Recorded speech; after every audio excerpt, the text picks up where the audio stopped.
The thing about Secretariat's Triple Crown is that it was the greatest Triple Crown in history. It had been won previously by Sir Barton, Gallant Fox, Omaha, War Admiral, Whirlaway, Count Fleet, Citation, some of the greatest horses in history. But this one was the most commanding Triple Crown ever in history. And the reason is because after he got over his abscess between the Wood Memorial and the Derby, he began training brilliantly again. He was able to grab the bit between his teeth without hurting it, without pulling that lip against it, without pulling that boil against his teeth. And he ran brilliantly in the Kentucky Derby. He started out dead last, and as the movie depicts, Lucien Lauren, in the first run past the stands, turns to Penny and says, "I'm getting out of here." And she grabs him and says, "You're staying here with me." And that actually happened. And he was dead last. He started circling horses on the outside going into the first turn, into the backstretch. He kept picking up speed, picking up speed, picking up speed. By the time he turns for home, he's fourth and flying on the outside. Turcotte asks him to run. He pulls up even with Sham turning for home, runs with Sham for about a 16th of a mile, and then inexorably starts to pull away, and wins by 2.5 lengths and runs the fastest Kentucky Derby in history. He was the first Derby winner to go under 2 minutes for 1.25 miles. And what was sensational about that, and so unusual, was that he ran every quarter mile of the Kentucky Derby faster than the preceding one. No horse in history had ever done that before, going 1.25 miles. He literally ran faster and faster. He was going 36 miles an hour the first time past the stands and 39 miles an hour going past it the second time toward the wire. That is very unusual. Most horses are slowing down at the end. He was speeding up the entire way. And I'm telling you, there were syndicate members that were dismayed after the Wood Memorial, were now dancing in the aisles at Churchill Downs. It was a sensational performance. Everybody knew it. Turcotte came back and he, just like in the movie, he doffed his helmet and waved it at the stands. This horse had redeemed himself. That's what this was about. It was a performance in which there was redemption.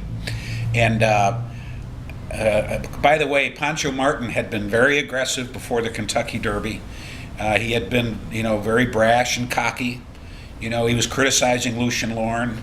Lauren's got more excuses than China's got rice. All he's got is excuses. He said, excuses, excuses, excuses. He's got more excuses than China has rice, and China's got a lot of rice. Crying like a baby, that's not my game.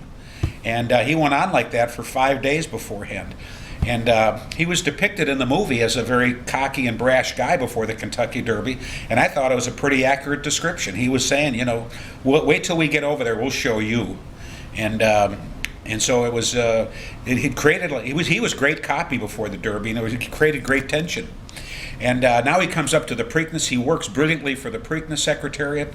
And this time he drops back to last, and on the first run around the turn, he goes to the lead. He goes from last to first in about, 200 yards.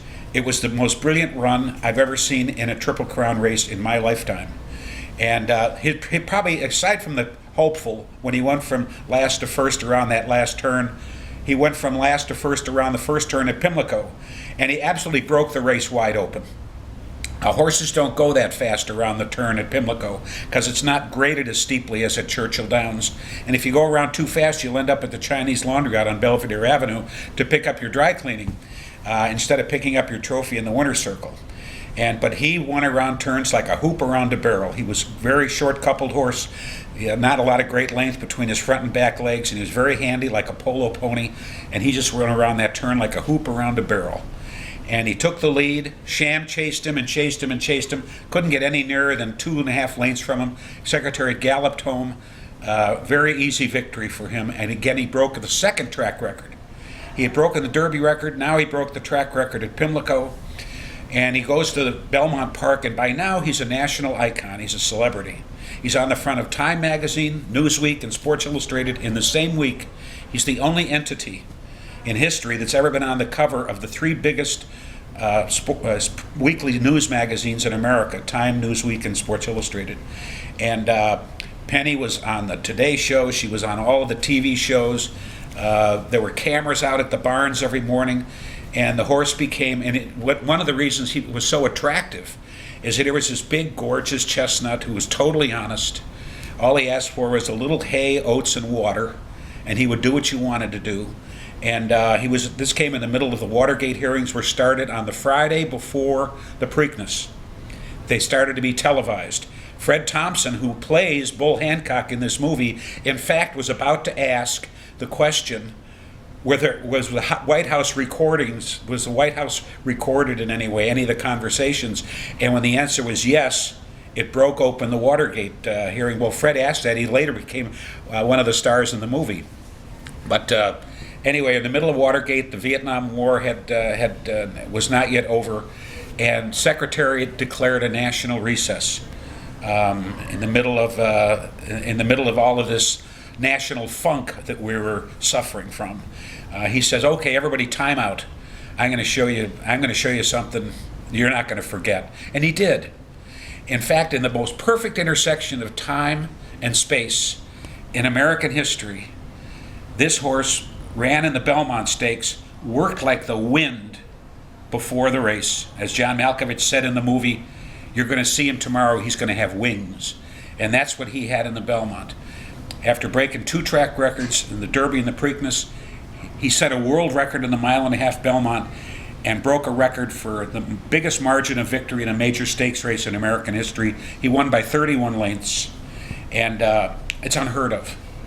And he ran so fast that in the 37 years that have intervened since then, no horse has ever come close to his margin of victory or his winning time in the Belmont Stakes, and it's regarded as the greatest performance in history, the history of the sport.